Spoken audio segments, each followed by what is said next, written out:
ಸಹೋದರನ ಹಿಂದೆ ಹೋದ 5 ವರ್ಷದ ಬಾಲಕಿ ಘಟಪ್ರಭಾ ಎಡದಂಡೆ ಕಾಲುವೆಯಲ್ಲಿ ಶವವಾಗಿ ಪತ್ತೆಯಾಗಿದ್ದಾಳೆ. ರಾಯಬಾಗ ತಾಲೂಕಿನ ನಿಪನಾಳ ಗ್ರಾಮದಲ್ಲಿ ಇದೇ ಮೇ 19ರಂದು ಸಂಜೆ 7:30ಕ್ಕೆ ಕಾಣೆಯಾಗಿದ್ದ 5 ವರ್ಷದ ಬಾಲಕಿ ನಿಷ್ಕಶ್ಮಿ ಮಡಿವಾಳ್, ಬಾಲಕಿಯ ತಂದೆ ಹೊನ್ನಯ್ಯ ಮಡಿವಾಳ್ ರಾಯಬಾಗ ಪೊಲೀಸ್ ಠಾಣೆಯಲ್ಲಿ ಕಾಣೆಯಾಗಿದ್ದ ಬಗ್ಗೆ ದೂರು ಸಲ್ಲಿಸಿದ್ರು.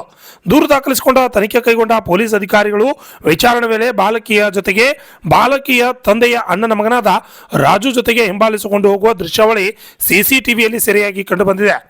ಈ ಕುರಿತು ರಾಯಬಾಗ್ ಪೊಲೀಸರು ತನಿಖೆ ನಡೆಸಿ ಕೀಚಕ ಸಹೋದರ ರಾಜನನ್ನು ಬಂಧಿಸಿ ಕೃತ್ಯ ನಡೆಸಿದ್ದ ಸ್ಥಳಕ್ಕೆ ಕರೆತಂದು ಪರಿಶೀಲನೆ ನಡೆಸಿದ್ದಾರೆ.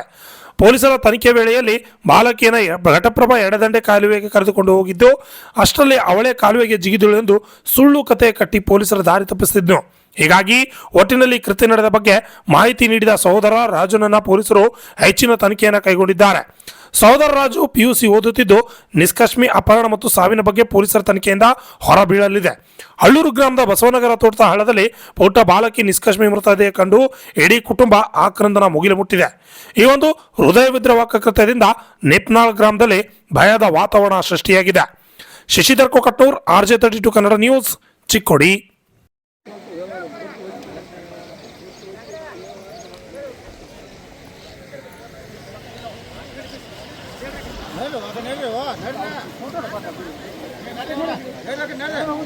ನಡ್ರಿ